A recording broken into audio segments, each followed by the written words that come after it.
Hello, everyone, and welcome to a very special episode where we are going to be reviewing two of the biggest announcements that have come our way recently. One of which happens to be Transformers One, a prequel animated feature that's going to be exploring the origins of Optimus Prime and Megatron, as well as other key Transformers figures who started or who were instrumental in kickstarting the Transformers story for all of us. Followed by a trailer review of the long awaited Deadpool and Wolverine. Yes, today, just few minutes ago, Deadpool and Wolverine trailer has been dropped. The second trailer has been dropped, and we are going to be reviewing it together. Joining me to review both of these trailers is one of Jeddah's finest collectors when it comes to collectibles, movie memorabilia, and so many other celebrity-related stuff. I have with me Son of Sparda, Solid Knight. Hello, everyone. Thank Glad to you. be here. Thanks for inviting me. Thank you so much for joining in. My Son of pleasure. Sparda, it's just the last time I just had a really great time reviewing the trailer with you. And not surprisingly, that was also the review of the first ever trailer that dropped for Deadpool and Wolverine. And here we are now. But the good thing is that the first part of our video is going to be focusing on the Transformers 1 feature that's going to be starring Chris Hemsworth as the young voice or the younger version of the legend Peter Cullen, the voice of Optimus Prime. Welcome once again, Son of Sparda. Thank you, man. And thank you so much for having me back. It's always a pleasure to be here. The pleasure is mine, man. The pleasure is mine, especially for you to take out time out of your busy schedule and to be able to basically provide your valuable feedback, your valuable contributions, your valuable information concerning the franchises that we grew up learning. So it means a lot for us. So we are going to be starting first with Transformers 1 trailer review. But before we start with that, let's just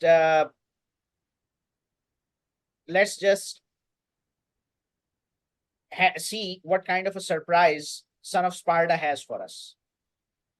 Well, for one thing, thank you for that introduction. I want to reminisce a little bit on the past and what a pleasure it is for us being, people who grew up in the 80s, as opposed to all the new generation of kids nowadays. So we got to be there firsthand when Transformers, the 1984 series came out. Exactly. And we're talking about the relations it has, one particular episode to this new movie that's coming out. But, the 1986 movie came out, that was spectacular. One of the better movies, in my opinion. But I have a few things to share with your audience. If you don't mind, I got a little guest here, Mr. Optimus Prime. Not the best lighting, I apologize, but here he is, as he appeared in Bumblebee, that movie, and this is by a little company called 30. We're not sponsored by them, unfortunately, but he was voiced in every single movie and in the series by Peter Cullen. I have his autograph right here. I don't know if you guys can see it up here. It says "Roll Out." Oh my God! Oh my God! Son of Sparda, man. You're just gonna make the viewers go crazy. Guys, you're looking at this piece of history. Son of Sparda, can you raise it up once more? Signed by Peter Cullen himself, who says, "Roll out. Autobots, roll out." Oh my God. It's the signature catchphrase or battle cry where he tells the Autobots. Oh, his signature is actually down there. I'm sorry, it's down there, if you can see it. Yes, we all can see the signature, and I'm really grateful that you kept this special piece of memorabilia with you, so that, I mean, man, this memorabilia has brought back a lot of memories for many of us 80s kids, and this statue is just beautiful, man. Absolutely. I mean, he's articulate, but I'm so afraid of moving him, so I just kind of pull him over here. No, But that's great, man. That's great. Just keep it safe. yep. And to transition, not Transformers directly. I mean, it is, but the piece of thing that I have it's signed on is not related to Transformers, but the new voice of Optimus Prime, or I should say Orion Pax, Chris Hemsworth. We did not see this coming, but I have his autograph on Mjolnir. I don't know if you can see it right there on the hammer. So You are looking at another collectible that not only Son of Sparda has the Mjolnir, which is a beautiful replica of the one that we find in this Marvel Cinematic Universe, but it's also signed by Chris Hemsworth, one of the best choices. In fact, the best choice when it comes to Thor. Sadly, for the last few movies, they haven't utilized him the way he should be. But we are hopeful that the upcoming Thor movie, lessons have been learned, and we are going to see Chris Hemsworth as the real mighty Thor appearing there. So, okay, Son of Sparda, once again, for sharing those valuable pieces of memorabilia with all of us, with the viewers and everyone. And now, if you're ready, shall we begin with reviewing TF1, Transformers 1 trailer? Let's do it. Roll out. Roll out. All right. So, how long do you think we'll be here? I'm not talking to you. You know what? We are so screwed. Thought you weren't talking to me. You two, come with me. Young Optimus Prime and Megatron. Hi there, I'm B127. I'm actually working on some nicknames. The one I'm floating right now is Badassatron, which is actually pronounced Badassatron. We're gonna call you B. I know we're just lowly worker bots who can't even transform. Don't you want to see what's out there? There's a reason no one goes to the surface. It's dangerous. Why'd you bring jetpacks? If we survive this, I'm gonna kill you. I accept those terms.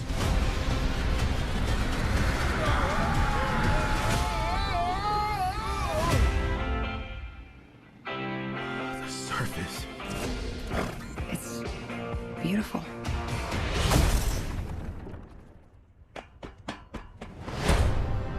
You have proven yourself worthy. Take these. Alpha Triumph. Your full potential.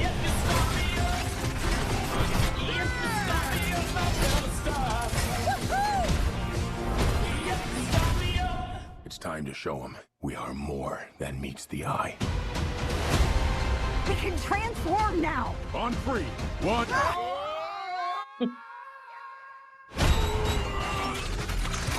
It's working! Where's my head? How do we use these things? Oh, look at the wheels! I need wheels!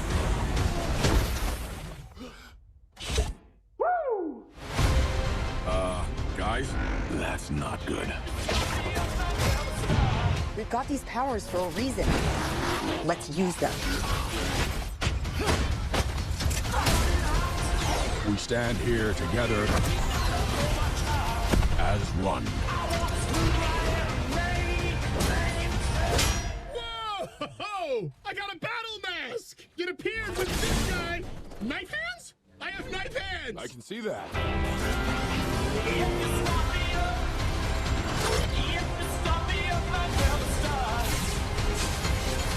B, these are not the bad guys. Why did you cut the door? What? No, it was already like that. Right? Yeah, that's right. Yes, It was. yes. Yeah, it was already like. Yeah, that's right. A refreshing take on a story that was once told in Transformers Generation 1 animated series back in the 80s. The name of that episode was War Dawn, where a group of Autobots, particularly aerial bots, were sent back in time by the all-deceiving Megatron and his Decepticons. And Optimus Prime tried to save the aerial bots by blowing up the time machine so that they don't end up in the beginning of time. Next thing you know, they land in the golden age of Cybertron, and over there they come across the young robot Orion Pax. So, Son of Sparda, jump in. So it's fascinating that we get to finally see a movie that fully takes place on Cybertron. And we've had with almost every movie, we've had clips. This happened on, and they lost this on Cybertron, but it's just been clips, like 2 to 3 minute clips. This is going to take the entire movie is going to take place in Cybertron, which is very interesting. I love that you referenced that episode of Transformers. And again, it was a little hazy for me. You reminded me of what happened. I have bits and pieces. I do remember Orion Pax, and by the end of the episode, he rebelled against the oppression that was taking place on Cybertron. Exactly. And I'm hoping we're gonna see a little bit of that. I will add that they also referenced this in the most recent series called Transformers Prime. Yes. Where I believe it was Optimus. He kind of lost the Matrix and he reverted back to Orion, and he lost his memory, and they had to remind him of events that he was a clerk working in I think the Hall of Records on Cybertron, and at some point, and he was best friends with Megatron. So they're taking bits and pieces from all these different sources. So that's very interesting to me. I was going through and apparently just first impression. I hope we are going to get a little bit of all that Orion and Megatron. It seems they are leaning a little bit on the humor side, but we also saw the Quintessons, and Yes. those are the original alien race who made the Transformers to be their servants. Right. And at some point in time, they rebelled against them. They drove them off the planet. Right. And at which point they started to have a civil war with each other. They had the different factions, the Autobots and the Decepticons. No factions in this. I think this is where they're first going to find out that they were made by these aliens, and then they were going to rebel against them at some point. I'm curious to see that how quickly this story is going to become dark, because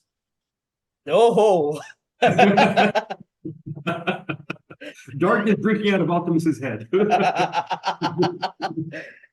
I'm quite curious to see how quickly this story is going to become dark. Why? Because if any one of us has seen the Netflix series War for Cybertron trilogy, No.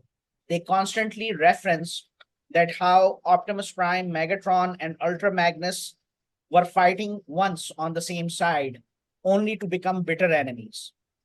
Yeah. And right now we see a positive side of Megatron, a more innocent side of Megatron, and how or what is going to make him go on the dark side. That is going to make this feature, I think, one of the best ones ever. Yeah. Now, I would say if we go through the cast real quick, there's Chris Hemsworth, Brian Tyree Henry, who I wasn't too familiar with his work, but I went through it. He plays Miles' dad in Spider-Man Into the Spider-Verse, the Yes. Spider-Verse movie. Yes. So we're glad to have him. He's a very talented voice actor and live action actor, I would say. Scarlett Johansson as Elita 1. I thought she was RC at first. She didn't, I couldn't tell the color palette of the, but I'm glad to see she's Elita 1.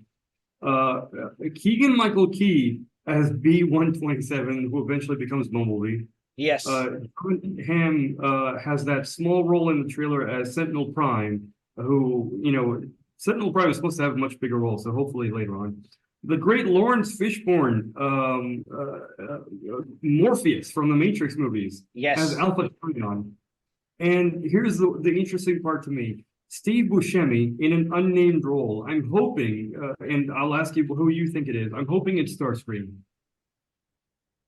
I'll be really honest with you. Steve Buscemi is a mystery for me. Maybe he might be Starscream. Yeah. Maybe he might be some of the other Seekers that are there. And we just need to remember that some of the earlier compatriots of Megatron in his Decepticon journey have been either Starscream, Soundwave, Yeah. and Shockwave. Yep, absolutely. So I was trying to figure out, I was trying to see which role is he going to be playing. But I have to admit here that it remains a mystery for me to basically know the actual role of Steve Buscemi. But for those of you who are coming across this trailer for the very first time, who are not familiar with Transformers Generation 1, who are not aware of the War for Cybertron trilogy, which I believe is still available on Netflix in Saudi Arabia. If not, try to get it from somewhere online, either from Netflix US or wherever it's available. You really need to watch these along with the Generation 1 episode, which we were discussing initially, which is known as War Dawn. The good thing about War Dawn is that War Dawn is still available on Transformers channel on YouTube, full episode. So you can just check it out just to see the episode itself. One of my favorite scenes from that episode is that when Alpha Trion takes Orion Pax after he gets severely injured by, I'm not going to give more details on who did what, but when he returns and he faces up Megatron for the first time, so Megatron doesn't know who this new robot is. So he says, who are you? And he says, your worst nightmare. And then all this starts to happen. But I still remember me and my brother, we would just keep on playing that VHS again and again and again. And for those of us who grew up in Saudi Arabia, all of the Transformers experience was brought to us by Al Mansoor Video. They would be releasing their VHS and we would be getting to watch all the G1 episodes.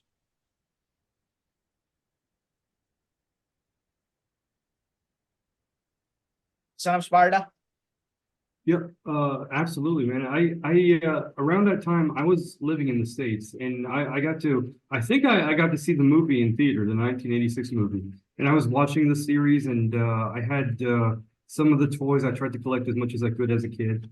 I'm currently collecting the Masterpiece line from Takara Tomy in Japan. Wow. That's where they're based. They're about this big. I forgot to bring some with me.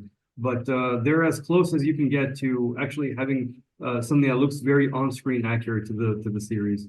So I'm very happy with those. They're starting to go up in prices, and I hear they're trying to retool the line. So we'll see what that happens. But this new movie, I feel like they're trying to do what this movie did to us back in the 80s. They're trying to appeal to a brand new audience, a new generation of kids. Right. So they're hoping this will do for them what the original series did for us. It's trying to spark a new interest, pardon my pun, to with these kids with the series. But if you remember the 1986 movie, that was purely a marketing thing. First 5 or 10 minutes, they kill off all the Transformers we grew and love, Yes. just so they can say, you know, these guys are dead. Now you have to buy all these new Transformers. Which Stinger, RC, Hot Rod, Cup. Yeah. Which was fine, but eventually, you know, after the movie, they brought back Optimus Prime in the series. You know, there's no way around it. He is the greatest leader of the Autobots who's ever lived. It was the biggest emotional setback. In fact, you are the fortunate one of those fortunate individuals who was in the States and you got the chance to watch the movie as it got released. Yeah. We got this Transformers movie in the form of VHS 3 years late in 1989. And me and my brother are pretty much excited because in those days in Saudi Arabia, anime robots were like the hottest property. And here we are thinking that this is going to be the best ever animated feature we're going to watch. And next thing you know, we see Optimus Prime and Megatron killing themselves. And we're like, what the heck just happened? I will say it was an amazing fight. No doubt. And that line has carried through in the movie. One shall stand, one shall fall. Oh my, yes. I'm glad it's made its way to the movies. You know, for most of us, I think we'll watch the first 15 minutes and we'll say, that's it, I'm out. We're not, you know, usually too interested in RC and Hot Rod and Cup and all those other guys. But it was peak animation, I would say. It's, you know, it's still got a Blu-ray release and a 4K release, I believe. Yes, you are So- absolutely right. And I'll just allow me to just add one Mhm. point to a very valuable point you made, that it's peak animation. Why? Because you have Orson Welles as Unicron, you have Leonard Nimoy as Galvatron, and then you have Frank Welker as Megatron, and you have Peter Cullen as Optimus Prime. So it was a very star-studded affair, even for an animated feature back then. And you know, both those guys, Peter Cullen and Frank Welker, they both do multiple voices. So even after their characters died, they were still taking part of the series, not as their signature characters, but as other characters. You know, he was, I believe he was doing Ironhide, who died in the movie. So I think they found another role. Frank did Megatron and Soundwave. So I think Soundwave was still around for a while. Soundwave was still around for a while. And the interesting bit is that now when we are, you were mentioning that the Transformers G.I. Joe crossover is going to be taking place. The timing of this animated feature is really interesting. And I hope there is something materializing on the animation front for the G.I. Joes. And Here's I the thing. hope, yeah. And we talked about this a little bit. I'm you know, I'm a very light fan of the Joes. I would like to see them thrive. They've had 3 movies. One was a prequel, the Snake Eyes movie. All of which, if you look at the numbers, they were not too successful. Transformers have had 7 movies, most of them successful. Yes. So I think you know, yes, they've had the crossovers in the comics. They're all owned by Hasbro. I think they're hoping the Transformers can you know, revitalize people's interest in G.I. Joes as well. Whatever the case, there's always been a little bit of a military presence in these movies. You know, the military helping out the Transformers.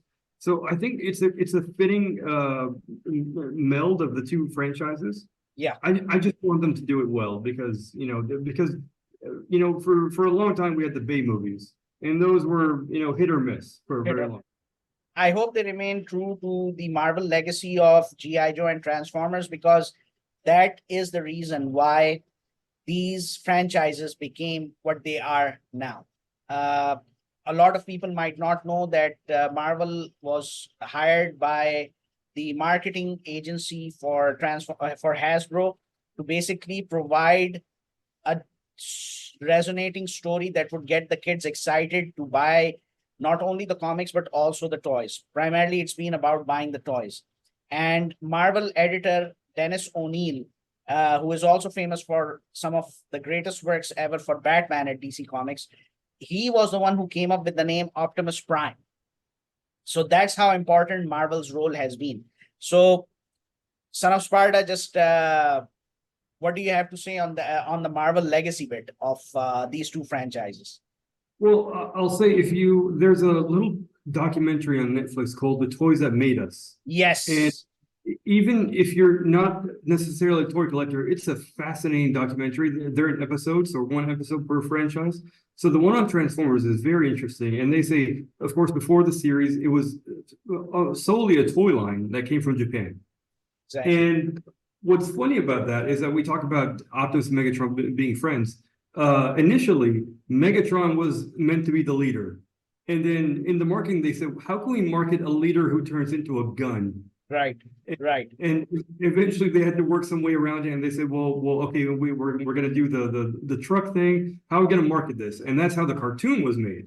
Eventually, you know, the cartoon was eventually made just to market the toys. Yes. So yep. So it's a very interesting thing to watch. I encourage people to check it out. But yeah, I'm very excited for this. I'm hopeful for the new crossover movie. I will say the last movie that really went the extra mile for me was Bumblebee. I love the different direction that they went from the Bayverse movies. Right. It was a it was a little bit of a soft reboot, which is fine. It's nice to try new things every once in a while. I love Haley Steinfeld's performance in that. I love Bumblebee. I kind of wish that they didn't still take the route of muting his voice. Yeah. He's always had a voice in the series. Yes. So I was hoping, they wouldn't do that again. But it's done. It worked okay. So I was kind of hoping they'd still go in that direction.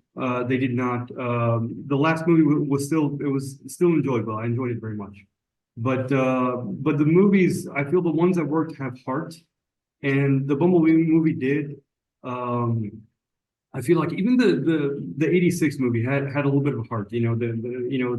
The relationship between Magnus and the Autobots, and that didn't work out so well. And then you start to figure out Hot Rod is growing into a leader, and Spike becoming part of the team. I'm sorry, Daniel, his son, becoming part of the team.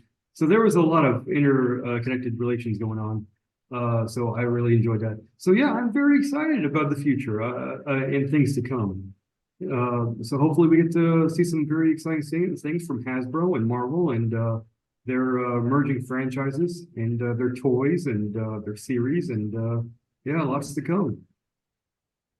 I'm glad you mentioned the emotional bit of that 86 movie, because that was really taken to the next level by the soundtrack, especially the Touch song by Stan Bush. And I will endorse Son of Sparda's recommendation of watching the Toys That Made Us documentary, because if you are interested in pop culture, and it's not just about Transformers or G.I. Joes, if you are into Star Wars, if you are into the WWE classic action figures of the 1980s, Teenage Mutant Ninja Turtles, they've done a very good service to these franchises by actually telling us that what was the struggle behind them. Now, without taking further time of Son of Sparda and each and every one of you, we are going to now review the most anticipated second trailer that just dropped a few minutes ago. And that one, of course, is Deadpool and Wolverine. So I, as you can see, am dressed for the occasion. I'll just stand up just to show my t-shirt, the Arthur Adams X-Men t-shirt, the 80s X-Men Wolverine with his yellow costume, which we will see in Deadpool and Wolverine movie. Of course, that version is from the Astonishing X-Men line. So, Son of Sparda, you have something to show us. You were telling me something special. I do, but before we make the transition, I do apologize. But before we move on from Transformers, I have one more thing. I was wearing Please do share. And I completely forgot to share this. This is a custom made shirt.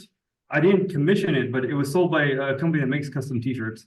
And this is the John Wick poster. Supposedly Keanu Reeves is supposed to be here surrounded by guns. That's the poster. But this is Optimus Prime surrounded by all these characters holding guns against him. So I completely forgot to mention this. Son of Sparda, I need you to just show the t-shirt, guys. Classic Generation 1 animation art. And Optimus Prime being surrounded by Megatron's blaster, Starscream's blaster. You have, I think, Scorponok's claw. You have Galvatron's blaster. You have Shockwave's blaster. This couldn't get better. And I'm really glad, Son of Sparda, you shared this beautiful work of art, this beautiful merch with us. Thank you so much for this, man. Absolutely. Like I said, it's made in the theme of the John Wick poster. If you remember that classic poster. Yes. Keanu Reeves in the middle, surrounded by all these guns. So that was something cool. So I think for the second surprise, I think maybe when we come back from the trailer, I'll display that for you guys. Then let's proceed with the second trailer review. I told you, you're not welcome here. You're not welcome anywhere. Now get the fuck out of my bar. Just give me one more drink and then I'll leave. That's from the first X-Men movie. I'm gonna need you to come with me right now. Look, lady, I'm not interested. All right, well, I'm sort of on the tick, so upsy daisy. Here we go. Oh, whiskey dick of the claws. It's quite common in Wolverines over 40. You don't want this. Unless you want to take a deep breath through your fucking forehead, I suggest you reconsider.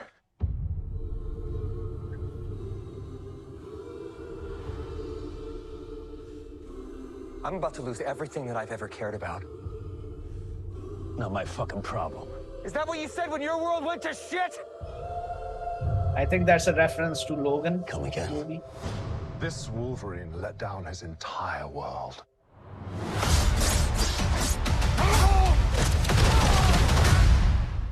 Ouch. Want to talk about what's haunting you, or should we wait for a third act flashback?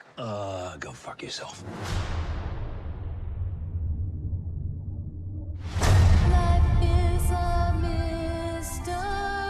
I don't know anything about saving worlds, but you do. Trust me, kid, I'm no hero.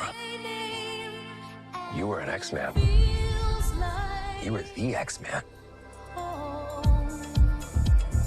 I am soaking wet right now. Classic Madonna track. Cassandra Nova.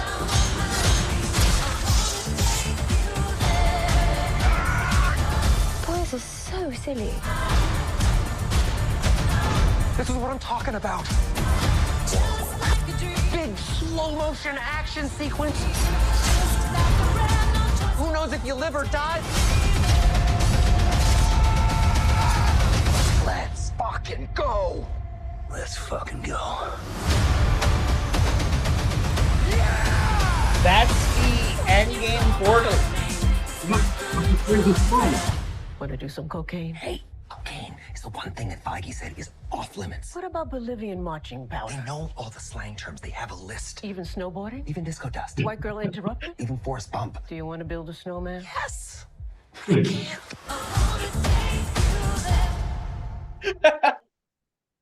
Okay. You saw something when these guys were walking in from the alley? Did you Yep. notice something? Oh, what was that? Let me go back to the scene. Okay. Oh, well, Rob on one hand, he's Liefeld. asleep. Oh, I didn't notice that. A good catch. Okay. And the other thing is,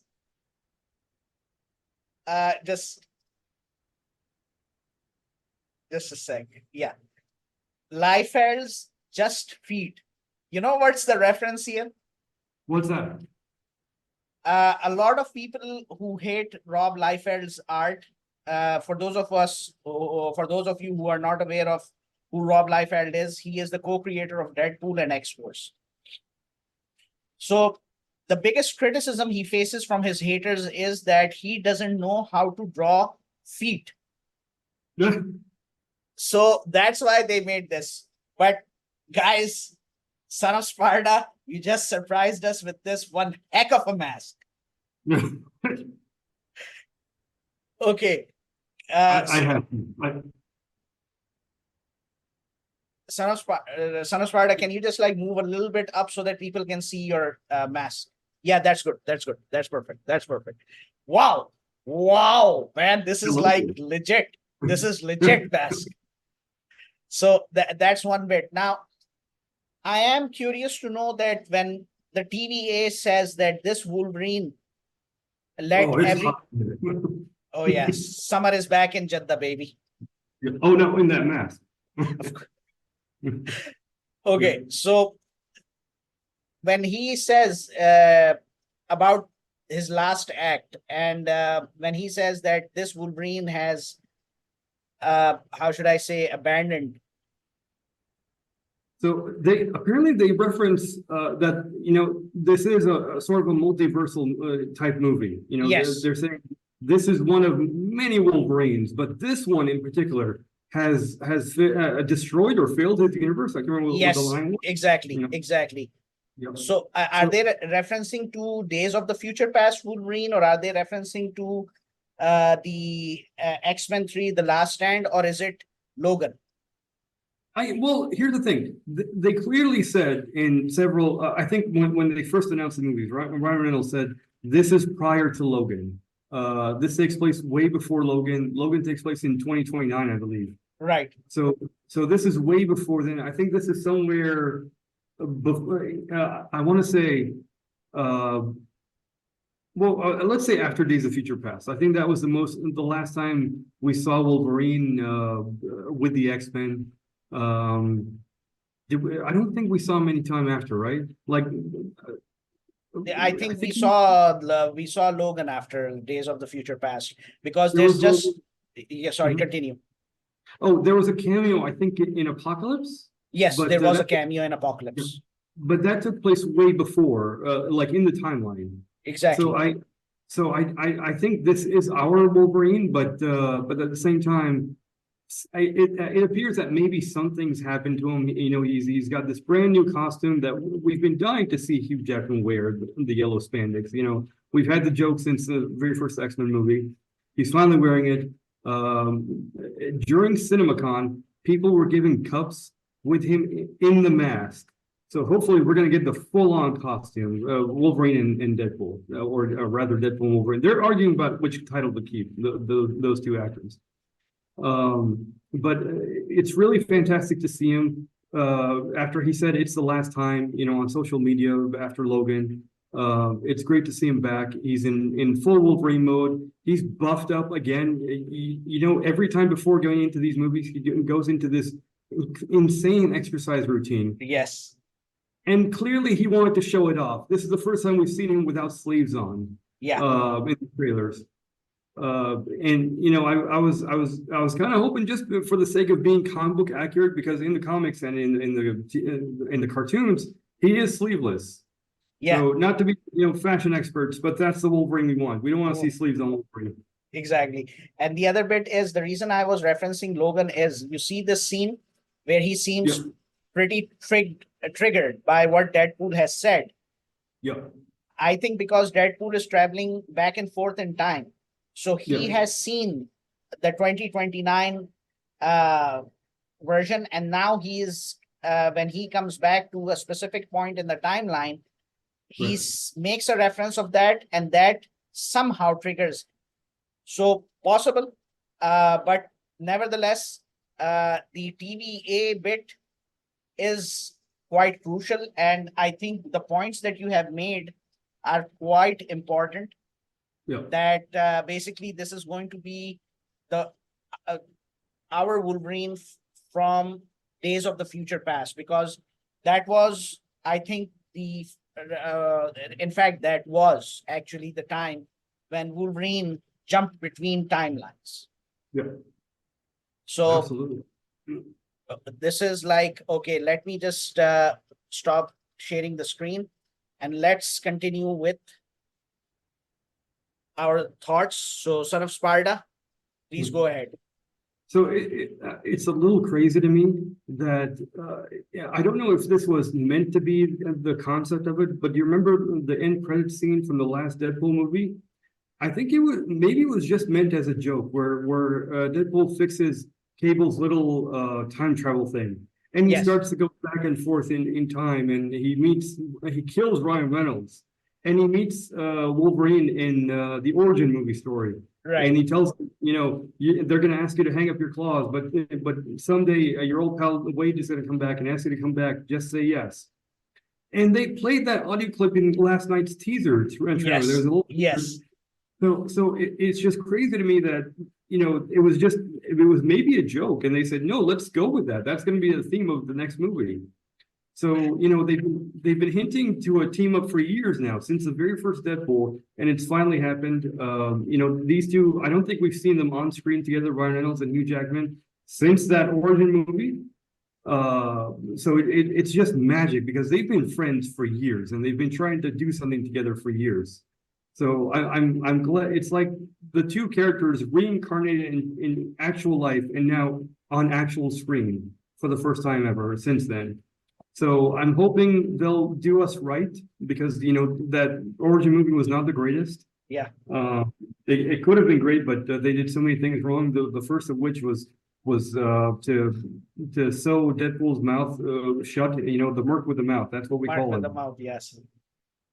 So in I'm fact, glad. Sorry. In fact, today on my Instagram, I just posted the mark with the mouth T-shirt that's available on Namshi. So for those of you who want to buy this T-shirt and you're living in Saudi Arabia and GCC, you can just get it from Namshi and use my promo code SOJ1 so that you guys can get a good discount on that part.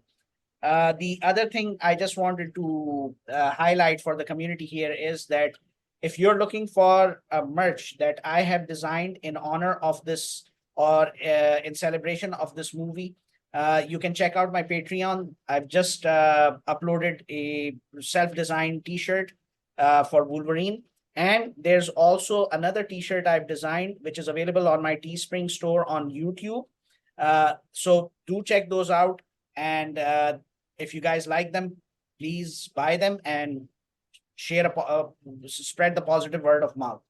And to coming back to Son of Sparda, your point that they do us right, I think that is the $1 million question, because Kevin Feige, giving the devil his due, Kevin Feige is someone who has basically executed the Marvel tradition of connectivity and continuity, just like Mark Gruenwald did, and before him, people like Stan Lee and Jim Shooter and all these guys did. But the only problem is that, they try to, and especially in the last post Spider-Man No Way Home productions, they have watered down our favorite characters to the point that they became highly disliked. So Wolverine is a very important superhero, or in fact, very important anti-hero for our generation and the younger generations, and so is Deadpool. So I think your point that they do us right, they do justice with these characters, that because if they do it, this might lead to the revival of superhero cinema. And I hope James Gunn does the same thing with Superman. And because it's been a long time that we have had a decent superhero production. Of course, X-Men 97 is going really awesome. I hope they concluded in the right way, but that is animation. Right now, the cinematic universe, both Marvel and DC, need a lot of saving. I will say, for those who were fortunate to go to CinemaCon a couple of weeks ago in Vegas, Kevin Feige was there. Yes. And he was up on stage promoting this movie.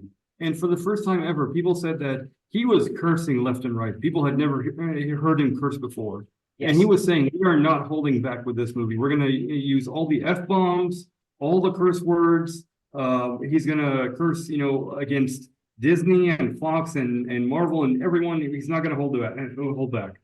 So that's really good to hear. Also, and this is looking forward a little bit. I feel like Deadpool is going to play a little bit of a role in the larger cinematic universe. For one thing, we got a few references in this trailer. We saw Ant-Man's helmet. Yes, and very important point. And it came off, and we saw a skull. So that was very dark for one thing. Yes. So hopefully, I'm sure the movie will have way more connections than we can count in this trailer. I mean, we haven't analyzed the trailer. I think I've only seen it a couple of times. But I'm sure there are a whole lot of references we can spend all night on. Tons more in the movie once it comes out in a couple of months. Did you notice they are going to be showing Cassandra Nova pretty young? Yes. Unlike the Grant Morrison version, which was a very old female. Here they are they're going to be showing her pretty young, and she seems quite sadistic, for the lack of a better word. So that's a good development there. And this Ant-Man reference that you just mentioned, that like when the helmet opens up, there's a skull inside. That pretty much reminded me of Old Man Logan comic. Did you get a chance to read that story? It's been a while, but I'm aware of it. But what is the connection there? Basically, it's a dystopian story, many years in the future.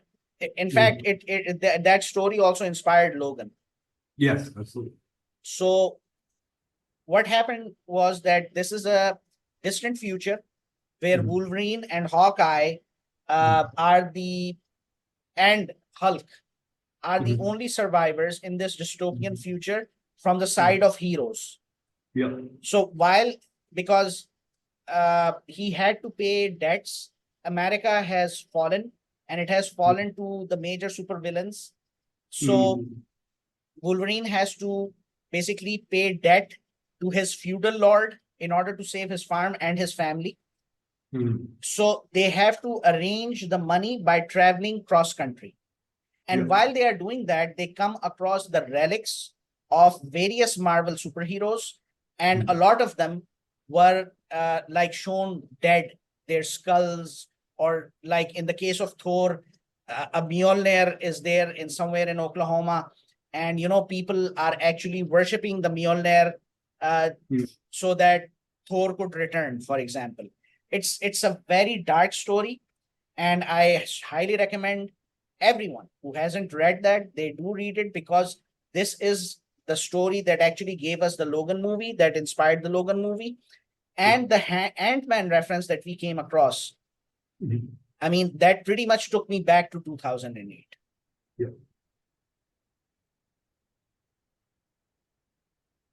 Yeah, man, so much to look forward to with this movie. And the good news is, this is, for the longest time, I feel like maybe the last 2 or 3 years, Marvel had a policy of quantity over quality. Yes. So I'm glad that for the first time in a long time, they've flushed the toilet on that policy. They've halted a lot of projects. They've canceled a lot of projects, and Kevin Feige has gone on record saying we are not going to release anything unless it is up to our standards. So this year, Deadpool Wolverine is going to be the only Marvel Studios movie release, and we have a few other Marvel properties from other studios, but this is the only Marvel Studios movie. So it tells me that they're trying really hard to focus and make sure this is up to standards. It's going to be a good movie. We're all going to enjoy it. And then the year after, we have other things to look forward to: Blade, Fantastic Four. But I feel like this is the movie that's going to bring it home. It's going to make sure that that Marvel magic is back. I couldn't agree more, and they don't have much of a choice, because last year Disney recorded $1 billion loss. 40% of that loss was the result of 2 failed Marvel projects, namely the Marvels and Secret Invasion.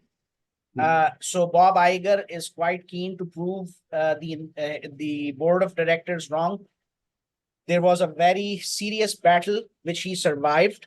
Otherwise, we would have seen him and his team getting fired like before Ramadan. So a lot is at stake. And in conclusion, I will just say that the part where you mentioned that, this is going to be big, this is going to be a game changer, this is going to bring back the glory of superhero cinema. I am very optimistic. I just hope Kevin Feige doesn't disappoint us. Yeah, absolutely. And for the viewers, if you can show the mask, Deadpool mask once again. Oh, here we go. There we go. Amazing stuff, man. I'm very tempted. Sorry, continue. I'm very tempted to wear this at the premiere. You should. Dude, Now, let's go. If you're up for it, if you're free around that time, let's go and do a review. Let's go to the premiere and let's review this movie when it comes out. You know what? That's a great idea, and this is something I want to do. Why? Because when did Spider-Man No Way Home was released? When was it released? I want to say 2 years ago, 2020, or 3 years ago, 2021 or 2022. Double check.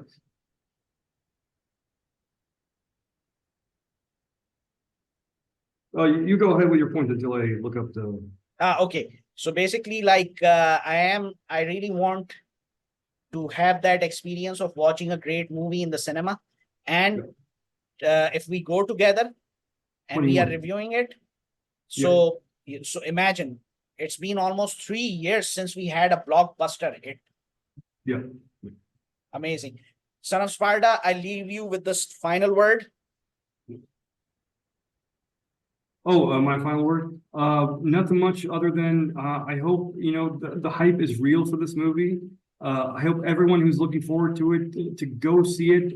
I have a very quick, if I may. We have about a couple minutes left before this. But some people tell me Why go see a movie in theater? You know, we do have some laws against piracy, but a friend of mine who's practicing, religion, Islam abroad, sent me a message asking me, is it haram to download a movie off the internet for free? And, you know, I thought about it. We don't think about these things, right? So I thought about it. I said, for one thing, I think it is, because we're stealing a movie that was made for millions and millions of dollars. Yes. And we're watching it for free, and you're not supporting the project. So yes, it cost us a little bit, but it cost them, the people who made it, millions and millions. So you can support the movie by going to see it on a huge screen, with your friends, with the snacks, and a surround sound system. I encourage anyone, please don't pirate any movies. It's a terrible thing. The studios lose money. I know people don't think about this, but it is haram. So you know, it's like theft. stealing. It's theft. Yeah. Like It you is. said, it's stealing. It's like going into a supermarket and stealing. Yeah. So please, people, enjoy this movie, but also support the people who are making it by going to see it. Take your definitely. friends. Yeah, go. Actually, I encourage people, if you like a movie, go see it once, twice, if you can. It's worth it, because sometimes movie theaters or even studios will release a movie years later as a celebration of its anniversary. And sometimes it never happens. So who knows the next time you'll see it on a big screen. So Sorry. Continue. Sorry. Oh no, my point is, I always encourage people, go see it on a big screen. It's a worthwhile experience. I also hope that they don't push people in the corner, the viewers in the corner, like many of the Marvel productions. They have these controversial things, then they don't censor them for markets in Saudi Arabia and the traditional markets that are there. Next thing you know, the fans are at a loss because they can't see their favorite superheroes. And next thing you know, people find the justification to actually steal by downloading these movies from unsecured piracy networks. So very important message, because as a content creator, I do understand and I really appreciate Son of Sparda making this point. Son of Sparda, thank you so much for joining in, giving us your valuable time, sharing your valuable thoughts, and of course, your valuable memorabilia. And to all of you, thank you for watching. Like this video, share this video, subscribe to my channel, and make sure to check out the merch on my Patreon as well as on my YouTube Teespring store. Thank you very much for watching. And